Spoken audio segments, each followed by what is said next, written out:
So today, I almost didn't shoot. I almost didn't film today because I'm just a little under the weather, and it's not Corona. As a matter of fact, that's the reason why I even wanted to film. I'm like, wait a minute. If I don't film and I come the next day and listen, I'm strong.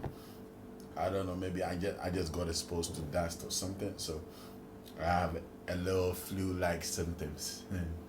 um, you get what I'm saying? So don't worry, I got my hot tea. I got ginger. It's no more hot anymore. I think the air condition.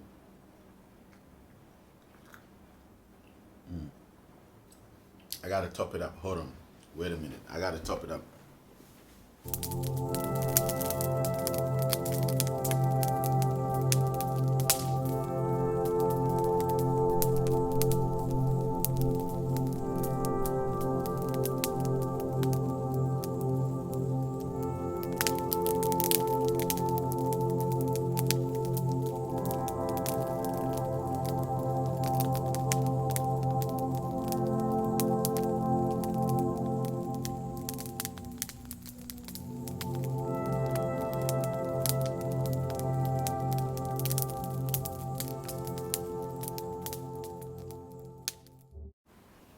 Yes, I had to top up the hot water. It's hot now. It's hot now. Let me just skip it down here. So I almost didn't film today, but I decided to, for the love of the assignment, for the love of what we're doing, I decided to make sure at least I do something. So I was actually going to fully tackle what I wanted to do today about names. And I was like, wait a minute. I chanced, so my research on names, I chanced on a video. I think just few, because I was looking for a particular video to add to the names. And I chanced on this video, and then wait a minute. I gotta react to this. I cannot wait for another Thursday before I react to this video. So I gotta react to this video, and I just couldn't wait. I just couldn't wait to react to this video. So I'm gonna do it. But before that, I want to say something. Because we are living in a time where we easily forget. And I don't want to talk about any other race. I just want to talk about our race, our people. We easily forget. And not while ago, we are all screaming Black Lives Matter, right? And we all went crazy about patronizing and supporting our own. And I posted a video that YouTube took it down about the doctor that was saying the things that she was saying. Listen, I'm not for Christianity or anything Christianity related. Sorry. I told you I'm just a little under the weather. Or anything Christian related. But some of the things that she was saying, I can't really say now because I don't want them to take down this video. This video is going to entail a lot.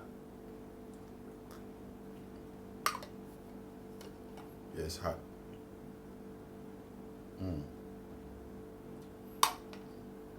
It is hot. So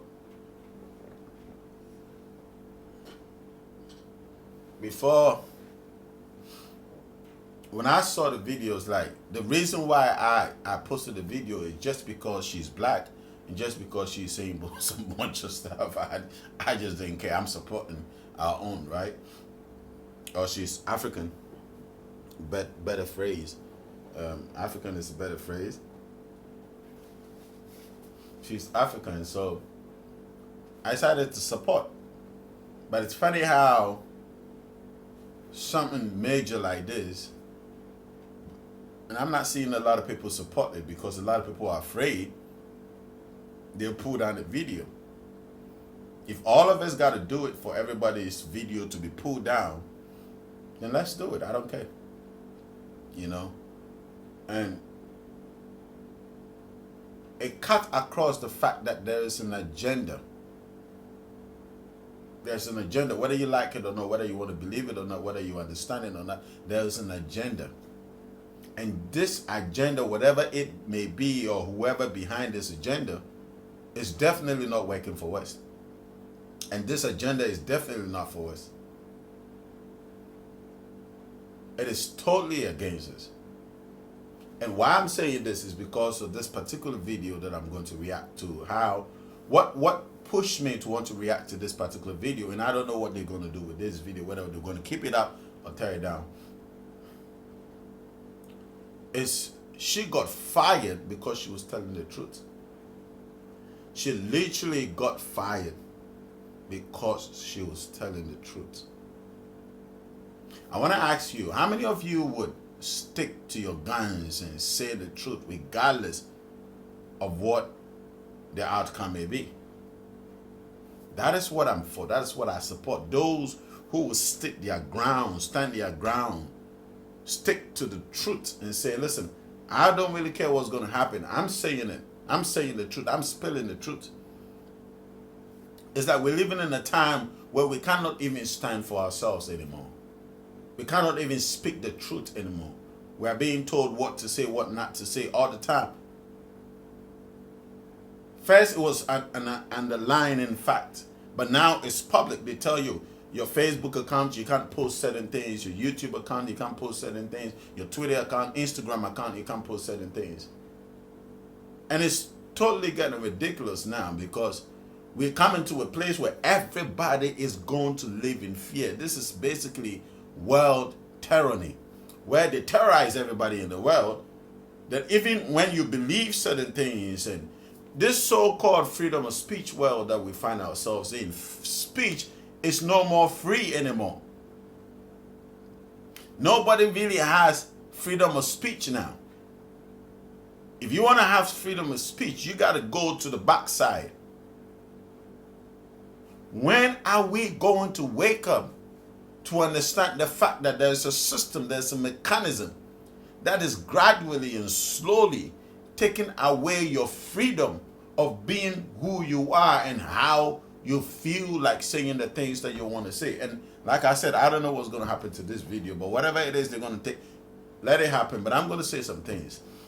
And I'm not really going to say any hateful stuff. The least you can do as a human being is to tell the truth. You're making us a generation of liars rather than a generation of truth tellers, the generation of people who tell the truth no matter what the consequences. This is how we grew up. Tell the truth no matter what. But no. Now, even when you know the truth, you cannot say it.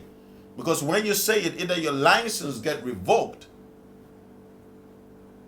or they shut you down, or they fire you, as this amazing woman that I'm going to talk about. It's getting ridiculous now. And until we wake up, listen, nobody is looking out for us. If we don't look out for ourselves, nobody out there is looking out for us. We don't have to do the whole 9-day wonder thing. Black Lives Matter. The next day is all down the drain. That is insane. We got to stick to what we start. When we start something, we got to, because they sort of know that, oh, leave them, let them be. It's not going to last. Listen, don't worry your head. This is not going to last. They know. So when we start anything, they know it's not going anywhere. When are we going to rise up, wake up, and stick to our guns and say what we must say, and not be afraid of being pulled down or blocked out or blacked out? Tell the truth. If you love your people, if you want to see a change, you got to tell the truth. And in as much as the truth may not be what a lot of people want to hear, you still got to say the truth. I mean, that is basic, right? Tell the truth. When you go to court, they tell you, I swear or whatever, to tell the truth and nothing else but the truth. So how come we can't say the truth? And it's insane. They teach us to tell the truth, but yet when it's time for you to tell the truth, they say you can't say that. What kind of... Okay, so I get it. They want you to tell the truth, but they only want you to tell their truth. That's it. And when you start coming up like me, we don't really have numbers behind him, they start whatever it means to shut things down, not even allow your videos to be seen by them, because they control the viewership. When are you going to wake up to this? I know. They control the viewership. They control where your videos should go, which target, which people your videos should be allowed to hit, depending on the things that you say.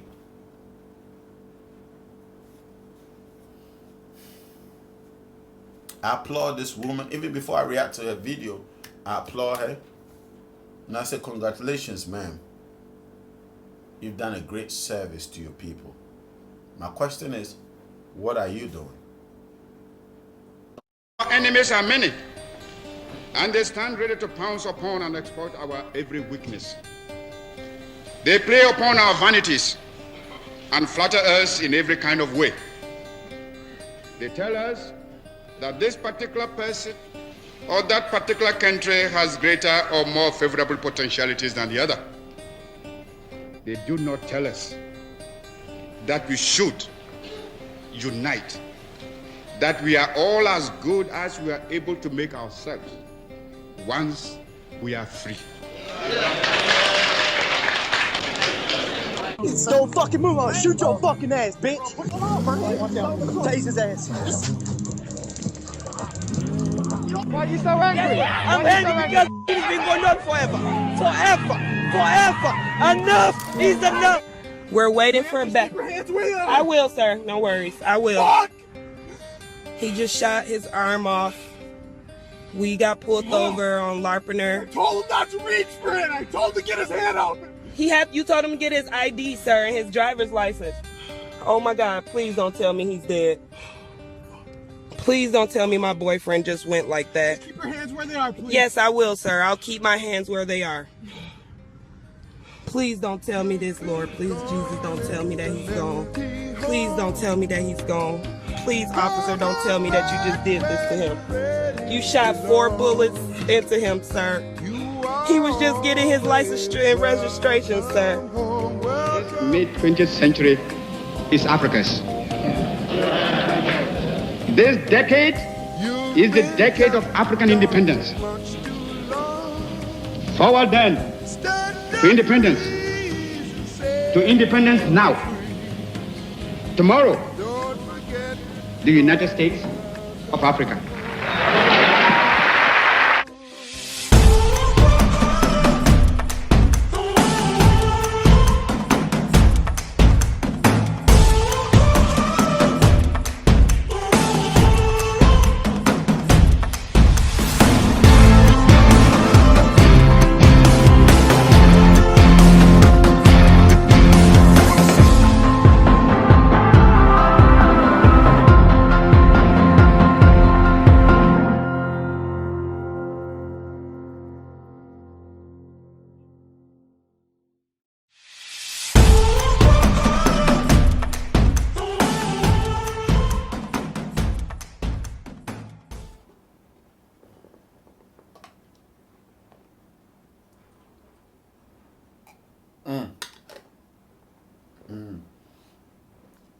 You should try this at home.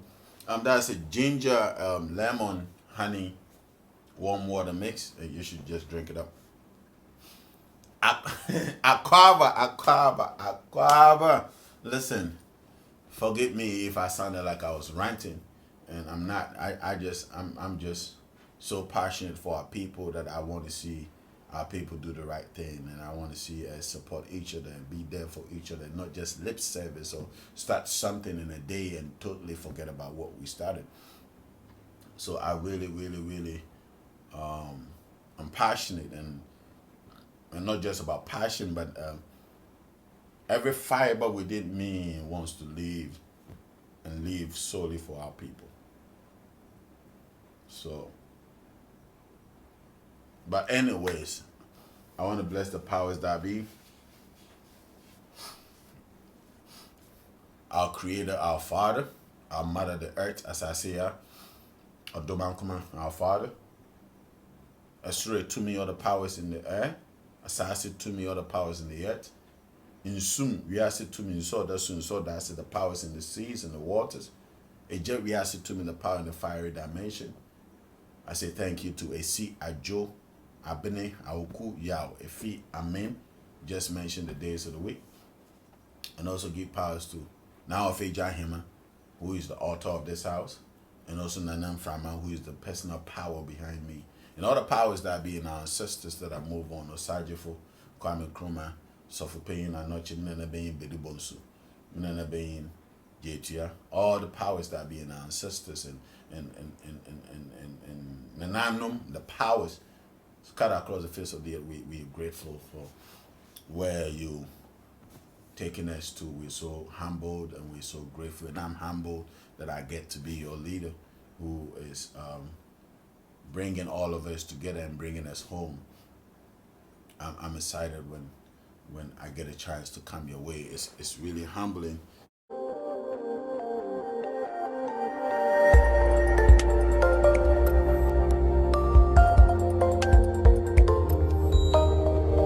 So I want to read the article that I saw on the internet. It says the African Union fired its U.S. ambassador this month. That's about 14th of November, just a couple of months ago, not up to a year ago. The African Union fired its U.S. ambassador this month. Her supporters say it was because of her anti-colonial speeches. However, a recent AU internal report alleges abuse of funds in office. You know that's crap. Like, honestly, you know that's not true. You don't need anybody to tell you that. You know that is absolutely, that they're just making something up. Abuse of funds and office. I mean, you would watch the video in a minute, and you tell me if she kind of looks like somebody who would go into the funds and just take whatever abuse of funds. So they fired her because she started saying the truth, because she was speaking the truth. My question is, when they employed her, because she was a doctor and she was a calm and a cool lady, they felt like, oh, she's not going to cause any trouble. But when she went down into the job, she realized that no. What is going on in here is wickedness. It got to stop. So they fired her just for saying the truth. Abuse of funds and office. The African Union has ended the term of its charismatic and outspoken ambassador to the United States. Tens of thousands have come to her defense, claiming she's been unfairly targeted for her anti-colonial speeches, but an internal investigation report obtained by NPR paints a different picture of the ambassador, one of a rogue, corrupt, and self-dealing diplomat. Here is NPR's. I don't want to read any further, but you can tell that this is total crap. Sorry. I'm just telling you. This is totally symbolic. It doesn't even make sense. You know what I'm saying? This is totally symbolic, because they fired her simply because she spoke some truth. I'm not going to read any report before I know. Listen, the video I'm going to react to, I haven't really seen it. This is not one of the videos that I watch. And because I was actually going to take care of something else, and I'm sweating today. Forgive me. Told you I'm a little under the weather. So it's either this way or I don't show up tonight. But I felt like it was necessary that I show up.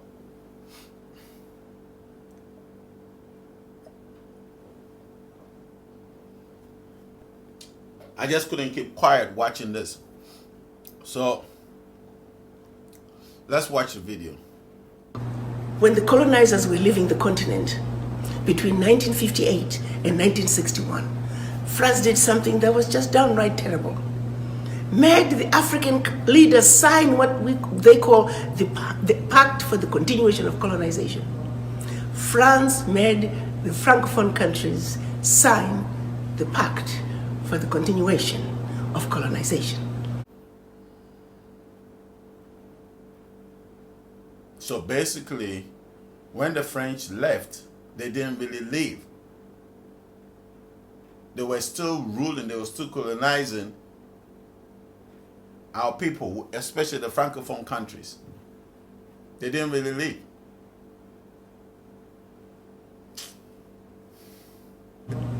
France made the Francophone countries sign the Pact for the Continuation of Colonization.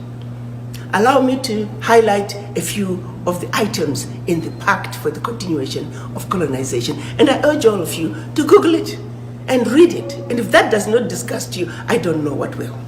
First, the French said, well, you see, we built a few schools, a few roads, a few hospitals, taught you about the fork and knife and sitting on a table and eating with utensils. We're going to call that the colonial debt. And for that you shall pay to perpetuity. You see, but the truth of the matter is, they didn't teach us how to use all of that. Africans were the first to teach them how to even bake, how to even use a soap.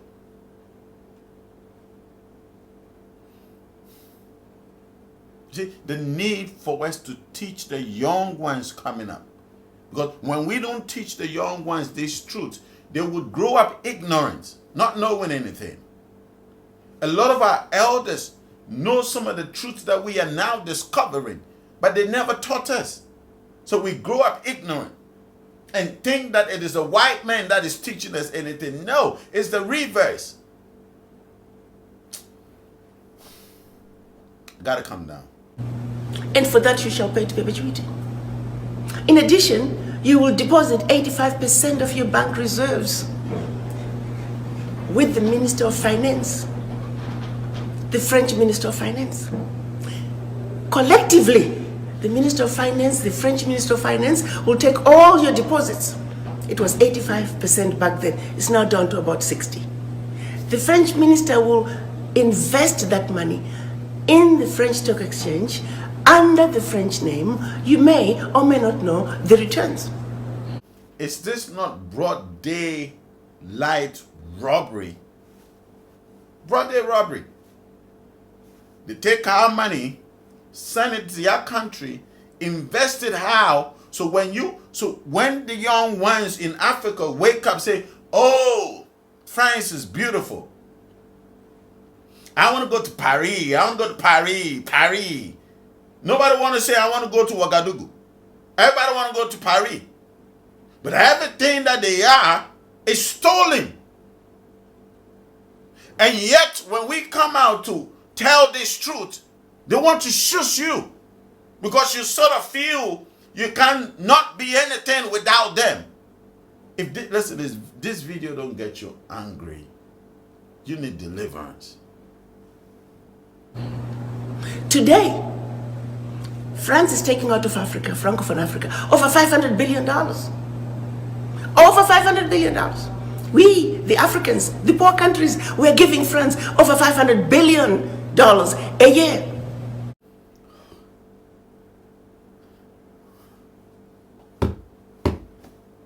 Did you hear the numbers? Over $500 billion a year. And they say we are poor.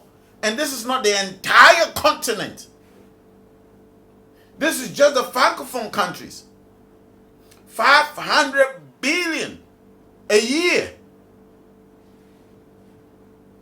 So how on earth do you think the Forbes magazine and all these places are going to have Africans as rich people? They're not. Because they're stealing all the money. Listen, you get why I stopped whatever I was going to react to and decided to react to her? And she got fired because she's saying these truths. And these are not stuff that she's conjuring from thin air. It's out there on Google. Now they're not scared anymore because they know even if you know the truth, even when you know the truth, there's nothing you're gonna do.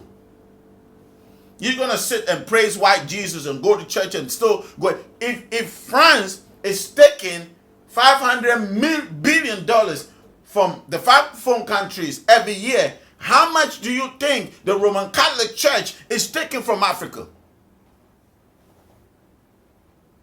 How much do you think the Methodist Church is taking? The Pentecost Church? How many do you think religion, organized religion, the SDS, talk about the rest of the churches, are taken from the continent?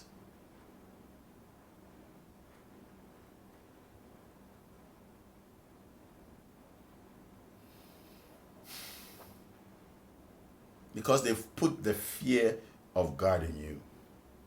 And you are so afraid. Oh, I'm terrified of God. If I speak against the master, God will punish me and take me to hell. Year in, year out.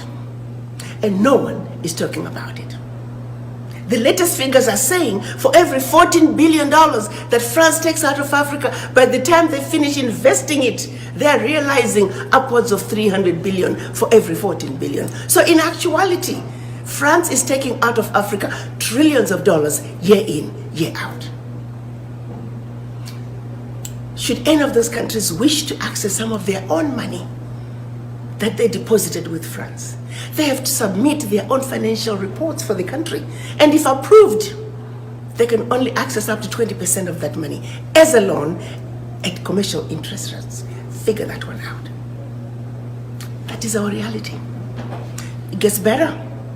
They were also told that if you need any military equipment, you can only purchase it from France. Your military can only be trained by France. That France will have military presence in your own country and can invade you without notice should they feel French interests are being violated. Yet if the same, that never made sense to me anyways. Why on earth is every European country and every, American countries having their military bases in Africa for what? That never made sense to me. Why do they build their... Oh, wait a minute. They do so just as she said. So that when you fail to comply, their military can strike in. How do you think guns and ammunitions that are being smuggled into the countries, where do you think they're coming from? They provide them.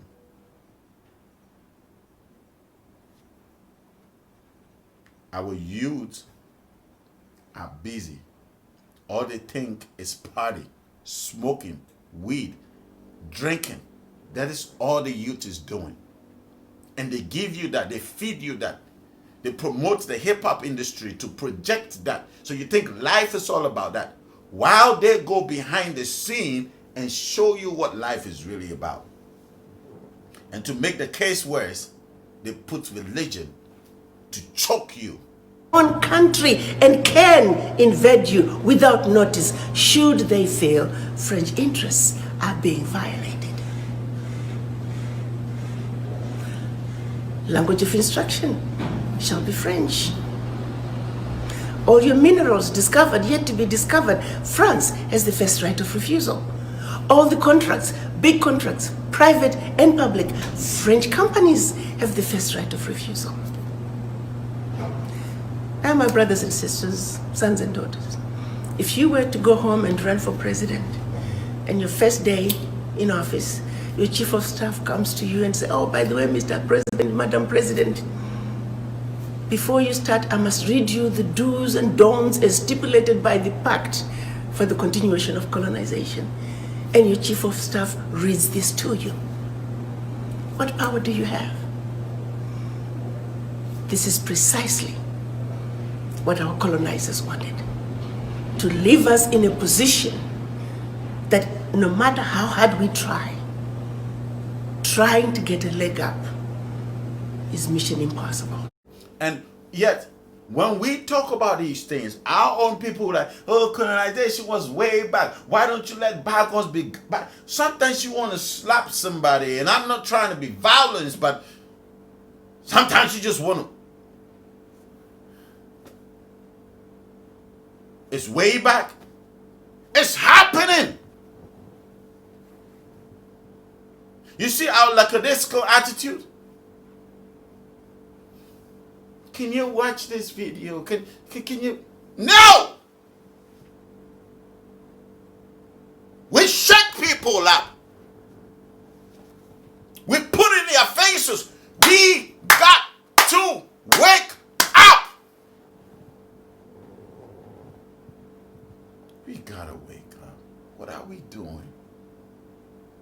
What are we doing? All because they've put the fear of God to choke us. And the fear of God, because you're afraid you don't want to go to hell. Because you're afraid if you disobey your master. Slaves! Modernized slavery is what we're going through. But this is happening. When ex-President Jerry John Rawlings was speaking about the fact that he's not afraid of God, everybody was going crazy, like, what do you mean? Let's hear for his own words.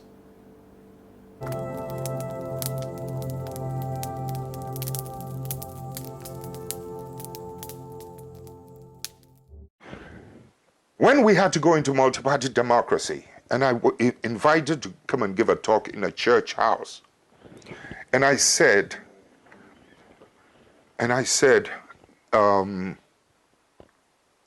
something which shocked our people. I said, I did not fear God. So the whole church was quiet and silent and shocked. And then I said, because I love God. Then they all exploded with happiness.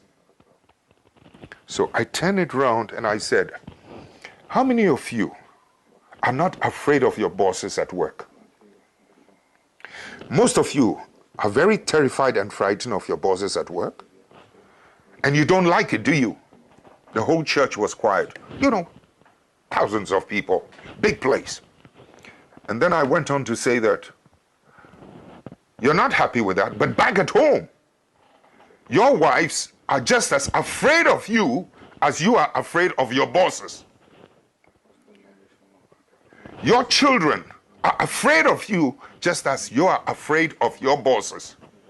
Do you like that? Would you not be happier if you had a relationship of respectability between you and your boss, vertically and horizontally? Would you not be happier if your wife and your children respected and loved you? Are you happy with being afraid of your boss? You're not. Why should you be happy with your children and your wife being afraid of you?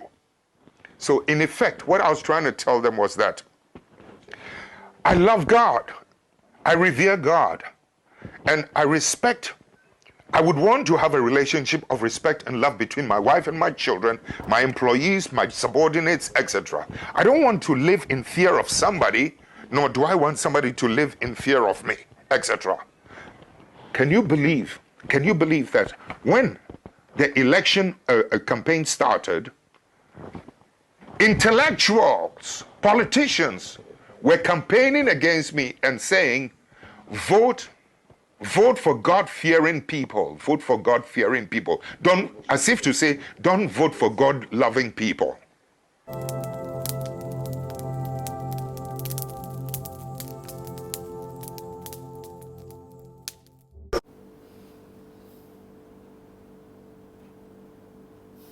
So what do you want?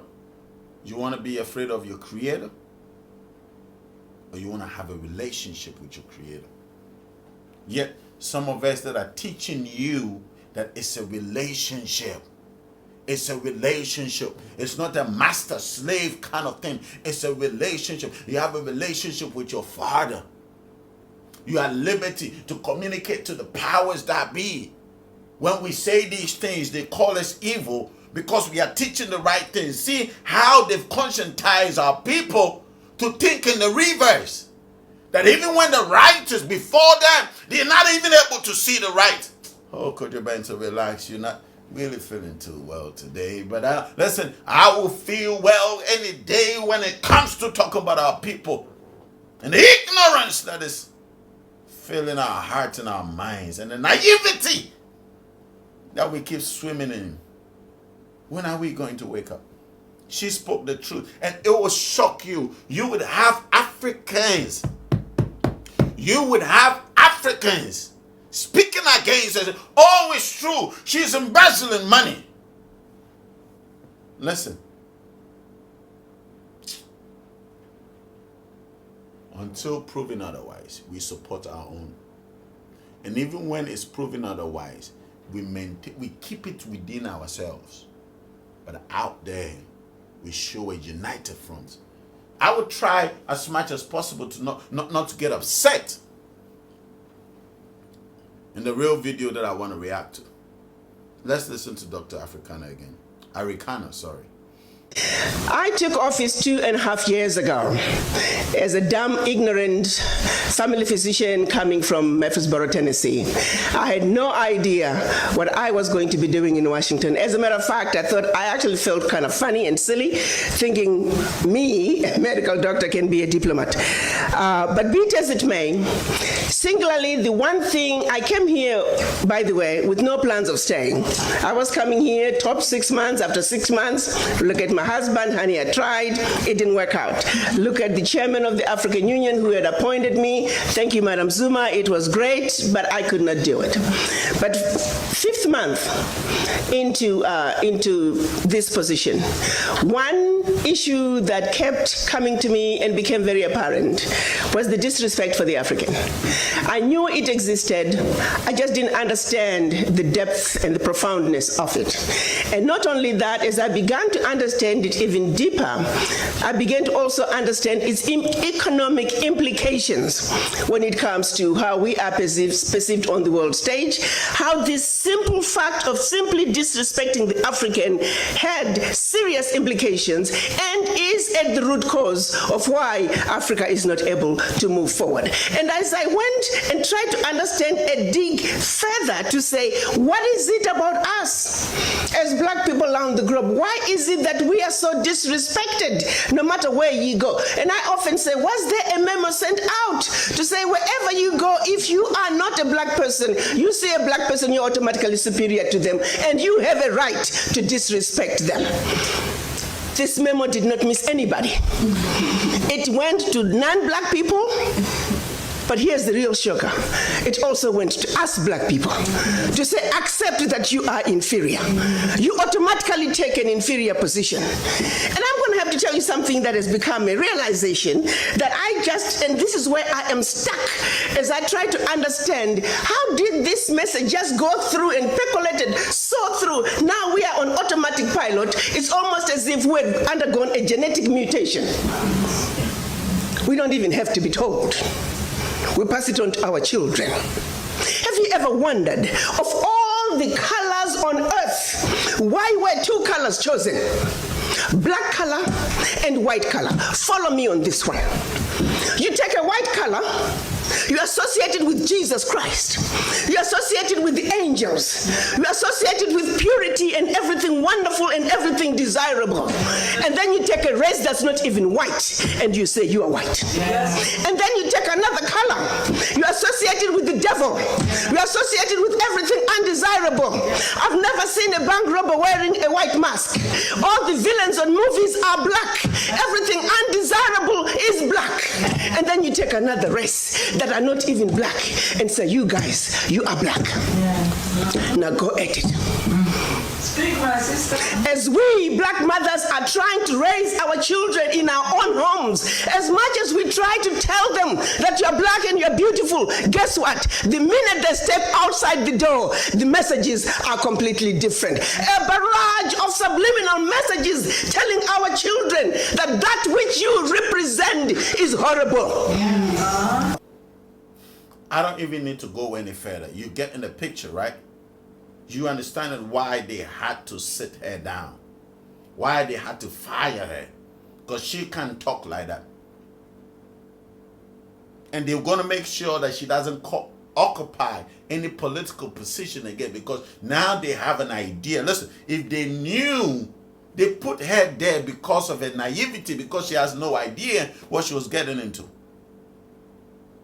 But powers that be, she started waking up to the truth and said, wait a minute, what is going on here? When are we going to wake? I'm coming down. When are we going to wake up? When? If she was a lot of people, you see, that is why when it comes to situations like this, I applaud our women. Because they will tell it as it is. Men, they will go into the position.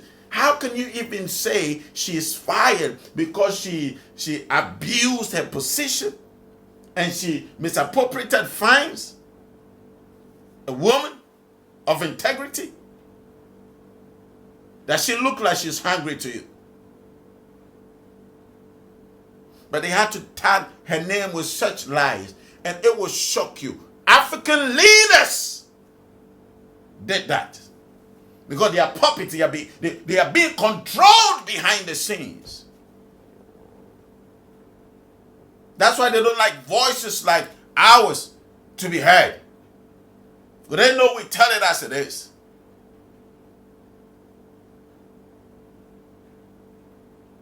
They don't want leaders who think, who are using their brains. They don't want that. They want you gone. Mention all the names. And the leader that came, that said it as it is, had to go. Because they don't want that. If you're weak, they cut you off. Kill you.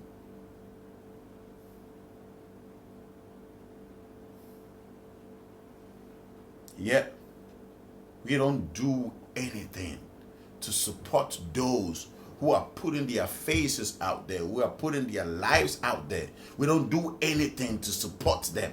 I'm trying so hard to control myself not to say anything else and just let the video play out. But man. How do we fight against that?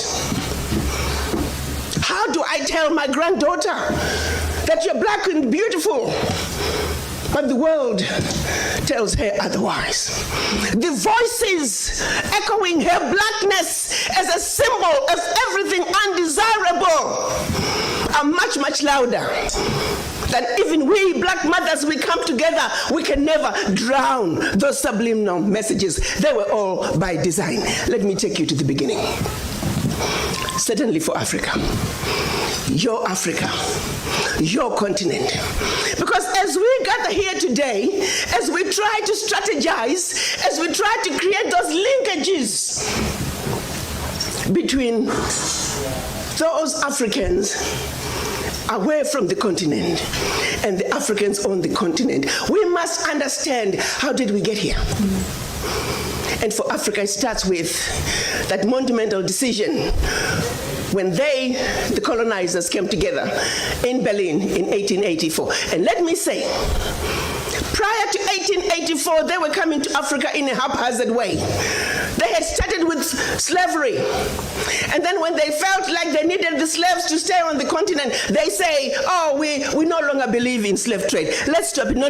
It was really just another way of saying the labor is needed on the continent. Let's keep the monkeys on the continent so we can continue to exploit them. So 1884, they met in Berlin to organize themselves so they can effectively loot from the monkeys. They did not meet in Berlin to see to it that Africa would prosper. No. Let me repeat. Those of you who don't know about the 1884 Berlin Conference, please search it out. I've spoken about it. Search it out. That is when the whole division started. Dividing. That is when they twisted our tongues. They made us separate from one another. So now you have Africans speaking against other African countries. And this is what gets me pissed. Like, listen, I'm coming down. When another African country says to the other African countries, war is coming coming to your nation and they rejoice saying it. If it's not stupidity, then I don't know what this is. How can you be proud saying war is coming to a brother's country, a sister's country? You should be ashamed and bow down your head in shame. If even if this is a revelation by any spirit, what do? You pray, you intercede. You call on the nations. People say, let us pray for your nation. I have seen that this and this and that and that and that is going to happen. You don't glow. You don't celebrate. All for people to say that, yes, you are the one, you are the one, you are the... You crazy. You don't do that. You don't act like that. You don't talk like that. We fight for one another. We intercede for one another. We pray for everybody. Ask anybody on the prayer page. We pray for everybody. Only for people to say, yes, you are there. Get out of here.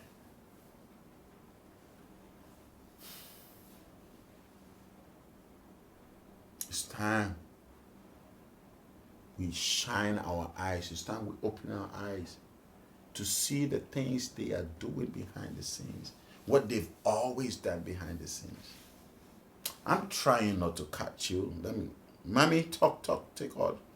That your Africa, our Africa, and her children, not only on the continent, are forever defeated and dominated.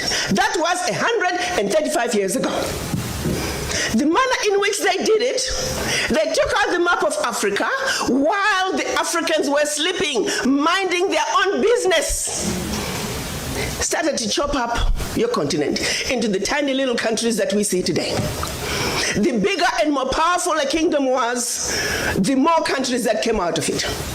Not only more countries, but these countries were given to different colonizers who spoke different languages. Let me bring it home for a second. If you don't believe it, go and search on the kingdom of Judah. That's what they gave it. They gave it the kingdom of Judah. That's what they gave it. They gave it that name. It wasn't called the kingdom of Judah. It incorporated the entire West African bank all the way to the Congo. Go and search it. Go and search, look for that map. So like our mother said, they kept breaking down kingdoms so that they can't resist. And they shrunk the whole map to make it look so small so that you would think you are the smallest, the meekest people, the smallest, the tiniest people. That your numbers don't count. So it hurt when people claim in our time they are enlightened, they are educated. But these things, they cannot even see them. They cannot even identify these things. It's a shame. I'll be honest, it's a shame. You should bow down your head in shame if you claim you're educated, but yet you're not waking up for your continent, for your people. I'm not going to talk again. 1884, they met in Berlin to organize themselves so they can effectively loot from the monkeys. They did not meet in Berlin to see to it that Africa would prosper. No. Let me repeat. The colonizers met in order to see to it that your Africa, our Africa, and her children, not only on the continent, are forever defeated and dominated. That was 135 years ago. The manner in which they did it, they took out the map of Africa while the Africans were sleeping, minding their own business. Started to chop up your continent into the tiny little countries that we see today. The bigger and more powerful a kingdom was, the more countries that came out of it. Not only more countries, but these countries were given to different colonizers who spoke different languages. Let me bring it home for a second. Pretend you're driving from Zambia, you're speaking English. Pretty soon you are in Angola, you're speaking Portuguese. Then DRC, French. Equatorial Guinea, Spanish. Southern Cameroon, French. Northern Cameroon, Southern Cameroon, English. Northern Cameroon, French. You are now in Nigeria, English. Hello. These were the same people. Prior to 1884, we were powerful, amazing kingdoms with well-established educational and religious systems. If the truth be told, we had the civilization. We were the civilized. They were the devils, the uncivilized ones. They set out to take everything that symbolized civilization in Africa. To this day, they're still refusing to give up those relics. If those relics were not that good, why are you keeping them? We were way ahead of them in our civilization. They set out to destroy us. And Berlin Conference put the nail on that coffin. So they gave Djibouti the same sovereignty as the United States. They gave Burundi the same sovereignty as China. They gave Togo. You see, the EU realizes individual little countries, they can't survive on the world stage. So they come together as the European Union. Now picture this now. So they cut up this Africa into the tiny little countries, small economies that could never survive on their own, but gave them the same sovereignty as the big boys. So that way, when the little bitty countries go to the world stage for the purposes of development and discussing trade, they're wannabe boxers who are being thrown into the heavyweight boxing ring every day. How do you put China in the same boxing ring with Eswatini? Eswatini has 1.2 million people. China has 1.4 billion people. And you put them on the same stage and say, go at it, negotiate. Are you with me? Yes. This is insanity of the highest order. How have we allowed this carnage to go on? When Eswatini is thrown in the same boxing ring with China and Eswatini collapses before Eswatini even gets on the stage, the world says, well, Eswatini, what's wrong with you? Why can't you take care of your people? Well, China came in and said, Eswatini, give me all your gold or else. And if Eswatini does not agree, they just go on next door to Lesotho and give Lesotho an extra $1. And if Lesotho doesn't take it, they just jump on to Togo, Central African Republic. It was all by design. 1884. They did something else in addition to chopping us up. They also set out to make the African believe that everything African was bad and undesirable, and everything Western, particularly French and British, was more desirable. We call that the legacy of colonization. Prior to that, they had started long working on the slaves. Make them think everything about them, forget anything about Africa. Where you come from is a horrible place, diseased and dying people, constantly at war with themselves, uncivilized. Cut out any communications with them. You need to just know what we tell you. And we call that the legacy of slavery. And that's exactly what they've been telling a lot of our brothers and sisters. I said I wasn't going to talk. So most of our people don't even know. You'll be shocked when you go to the streets of the United States, the United Kingdom, and most African, what you call the European countries and Canada, most Africans don't have no clue. It will shock you that even to date, African descent still think that Africans live on trees. Because they tell you all the lies. Columbus discovered America.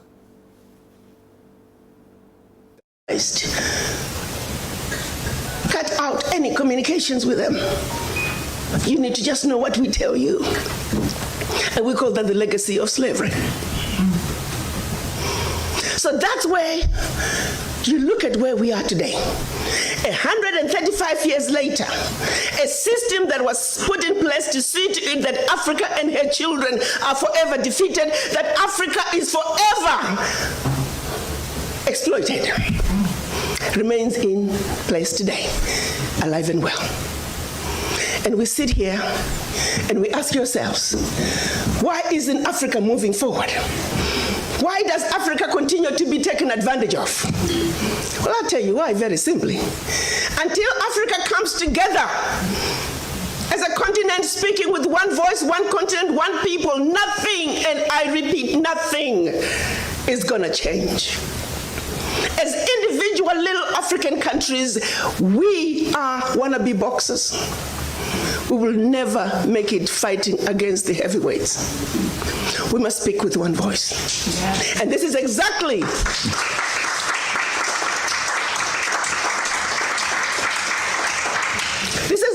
what our Pan-African leaders wanted to see happen in 1963 when they came together in Addis Ababa, Ethiopia. They clearly stated that Africa for the Africans at home and abroad, and that African Union was now.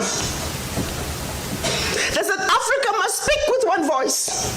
It is the only way for Africa to take its rightful place on the world stage. Sadly, when they went to Addis Ababa in 1963, they were divided. We had two factions, the Casablanca group and the Monrovia group. The Casablanca group were saying Africa for the Africans at home and abroad, and African Union now. This was Ghana, Guinea, Mali, Egypt, Morocco, Algeria, and Tunisia. Only 7. The other 25 of the 32 who attended were the Monrovia group. They were the nationalists. They said, let's go slow. Let's kind of wait on this Pan-African thing.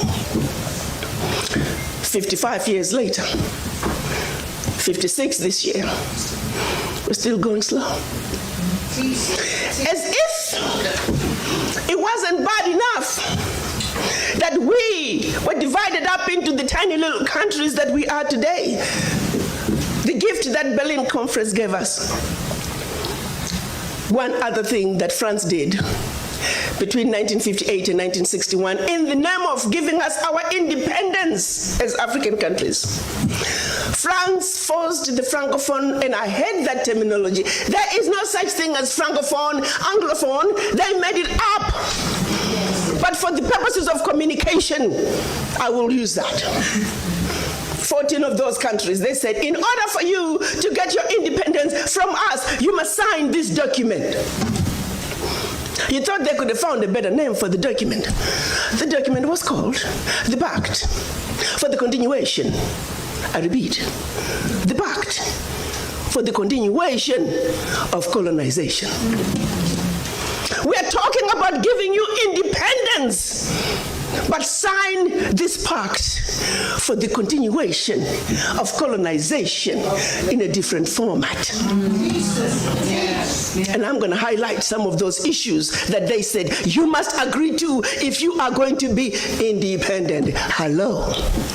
Maybe we need to redefine the meaning of independence for the French.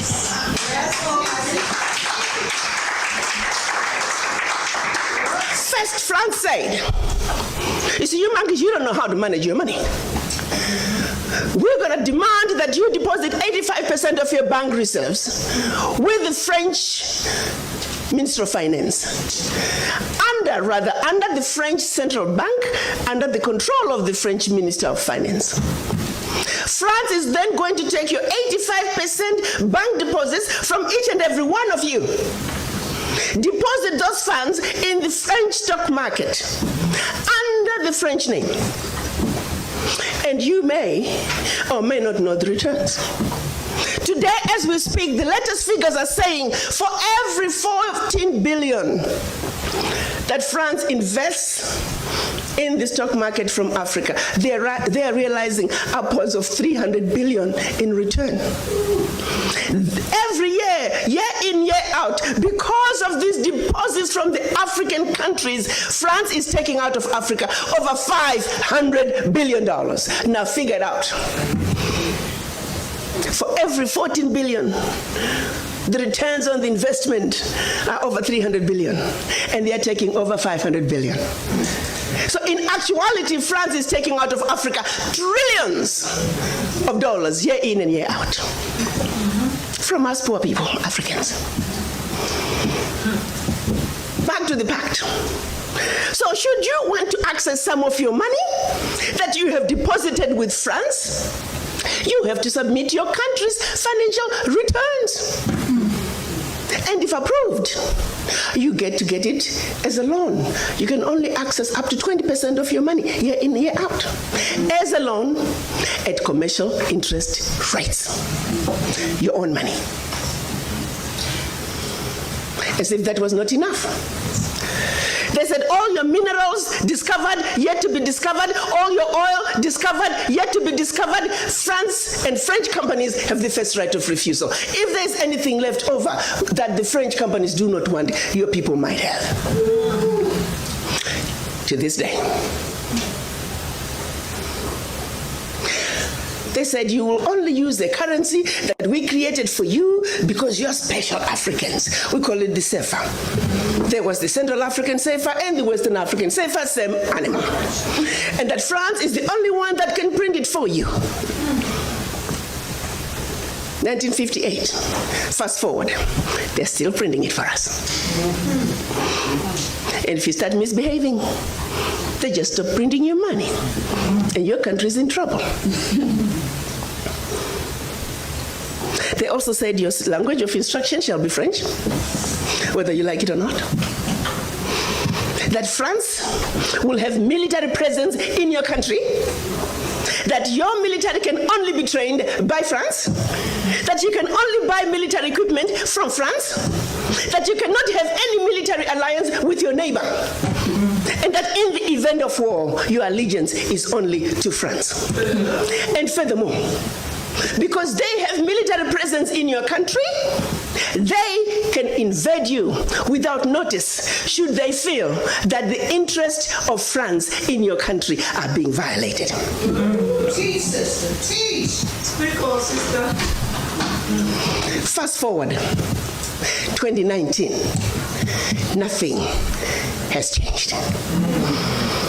The same people who have the audacity to tell us that we are poor countries, they are taking trillions out of Africa every year. And what is the African doing?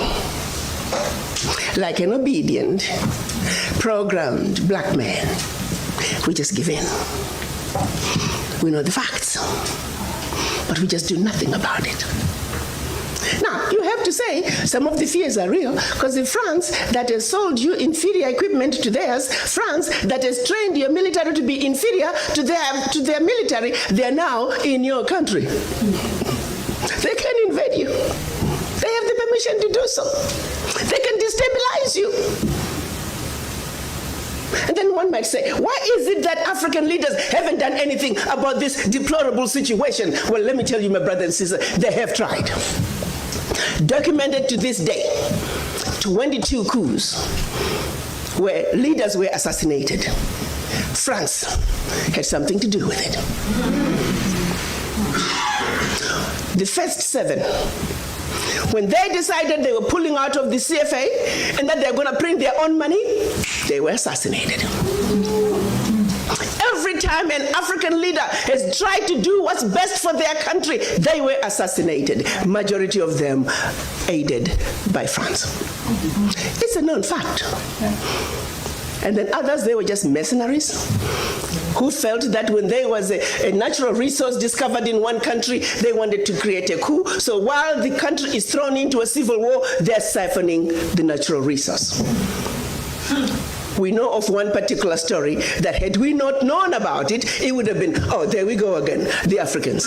In about 25 years ago, a group of young, rich white kids were having fun in Cape Town. They found out that there was oil in Equatorial Guinea that just been discovered, and they wanted it. So they set out a plan to have a coup in Equatorial Guinea. So while the Guineans are busy fighting a civil war, they will be siphoning the oil. But they made one mistake. There were 2 planes. One was to leave South Africa, stop in Zimbabwe, pick up more ammunition on their way to hunt in Equatorial Guinea. Another plane was taking off in the Caribbean that had this puppet diaspora who was supposed to be the next president. Mugabe wondered why such young people needed such powerful ammunition to go hunt in Equatorial Guinea. In doing his research further, he found out that this was a coup in the making. He allowed them to land in Zimbabwe. They loaded their plane, and just before takeoff, they were all arrested. The ringleader of that group was none other than the son of the former Prime Minister of the United Kingdom, Margaret Thatcher. She had to fly to Zimbabwe and paid handsomely to get her son out. The last one of those prisoners left Zimbabwe about 6-7 years ago. Had these young people succeeded, it would have been another coup. There you go, the Africans again. Such, my brothers and sisters, is the story of your Africa. They don't do coups anymore. They simply create instability. So when you hear of an instability in an African country, ask yourself, what is really going on? Because what they are telling you is really going on is just a shiny object. The real issue is over here. And you need to stop before you start being used as an instrument of your own self-destruction. They want to throw to you, our African leaders are corrupt. I just love that buzzword. Remember what I said, we need to define some of these words for them. Do you really want to know what corruption is? I like to think as black women, and we're going to talk about us black women here. We're smart people. There are 2 thieves. One is carrying a briefcase with $50 billion, which is what they say, gets out of Africa every year for corruption. And by the way, they only tell you the 50 billion gets out of Africa. They don't tell you where it's going. You see, corruption is a team sport. We want all players. We want all players to come to the table. Okay, fine, we give it to you. 50 billion is going out of Africa. And then there's another thief over here with a briefcase with 500 billion. Sisters, which one should we go after first? Wow. They want us to spend time. I am not saying we should not talk about corruption out of Africa. Don't get me wrong. Yes, we must talk about the thief carrying the $50 billion, but we must also not forget the thief that is carrying 500 billion. And by the time that thief is done investing that 500 billion, we're looking at trillions out of Africa. Now, do you see how quickly the 50 billion becomes the larger crumb under the table? And they're busy pointing at you. Oh, you see your brother, he got the bigger crumb under the table. I'm like, hell no, I want to be on the table. Don't get me stuck in the mud under the table when the real issues are on the table. We are not even on the table, my brothers and sisters, to tackle the issues that truly matter for our Africa. We must realize that. Let's refuse to fight over which brother got the bigger chunk under the table. That's right. We want to get on the table. That's right. And the only way for us to get on the table is to understand our circumstances, is to understand how we got here, to see our Africa with 2020 vision. So we, the beautiful, intelligent, sophisticated, highly adaptable, and totally indestructible Africans can do what we need to do to move our Africa from the doldrums where we were left by the Berlin Conference, from the losing lane that we were left in by the Berlin Conference, into the right lane, where we can truly look at our issues and address them as Africans for Africa.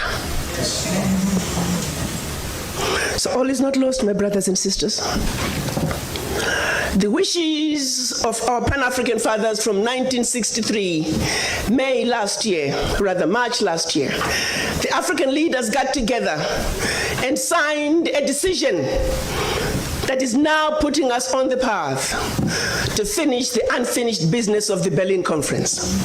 They signed what we are now calling the African Continental Free Trade Area, where Africa is now going to negotiate as a bloc, as one continent, one Africa, one heart, one soul, one mind. Yes, sir.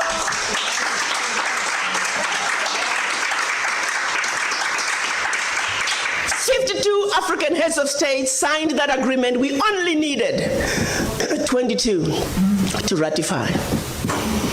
Exactly 13 months later, this is something that the colonizers were laughing at us. You Africans, you'll never put this through. This CFTA thing, you'll never get the ratifications. Years down the line, it's never going to happen. It's going to be a piece of paper in a drawer somewhere, because the reality is ratifications, my brothers and sisters, do take a long time. They take years. But guess what? 13 months. April this year, the 22nd ratification was deposited to the African Union.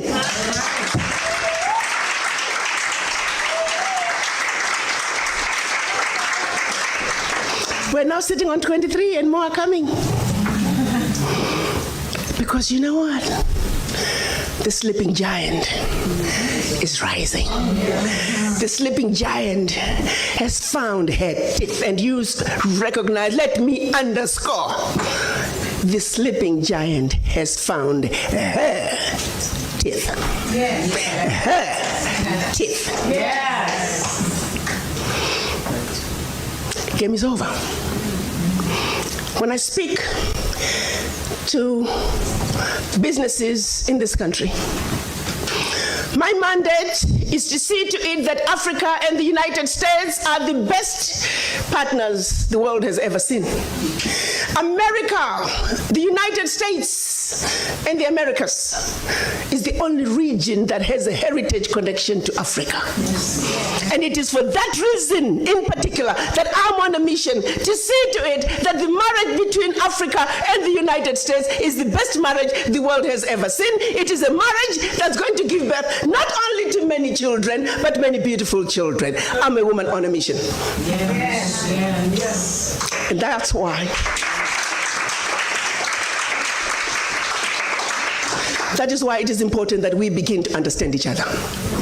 That the misconceptions, the misunderstandings, the Africans don't understand the Americans, and the Americans don't understand the Africans. Our Caucasian brothers and sisters come to the negotiating table on a high horse. To them I say, get off your high horse. Yes. And we come to the negotiating table feeling automatically inferior. I also say to all of us, you are just as good as anybody else. Get off that underground. You need to rise up somewhere in the middle. We must rise up, they must come down. And somewhere in the middle is where we are going to have the truly desired, meaningful conversations that are going to take us where we need to be. And this is why we are here today. Thank you. My son Kwame, I thank you for all the wonderful creating that bridge that's going to get us to the table with a clear mind, clear vision, understanding that when we understand each other, it is then and only then can the children of Africa take their beloved continent to its rightful place on the world stage, the place that we have vacated for far too long. But we are now saying enough is enough. We, the children of Africa, as a united front, we're going to come, join our hands, and sing the best melody the world has ever heard as we waltz our way to our motherland, not as 55 African countries, not as 1.27 billion brothers and sisters on the continent, not as over 400 million African diaspora around the globe, but children of one mother Africa. Let's give the world the best melody the world has ever heard. You see, birds sing not because they can, they sing because they have a song. As children of one mother Africa, we do have a song. Let's join hands. Let's give that world that beautiful song as we waltz our way across the Atlantic back to the motherland. I thank you. She said it all. I don't got much to say. All that I'm going to say is It's time we wake up. It's time we support ourselves. It's time we support the awakening. The melanated truth is rising. Brothers and sisters scattered across the face of the continent are rising. Scattered across the diaspora and are rising. What are you doing? How far are you willing to go to see your people free? That is what I'm asking. Please hit the subscription button. Share the video. Let a lot of people see it.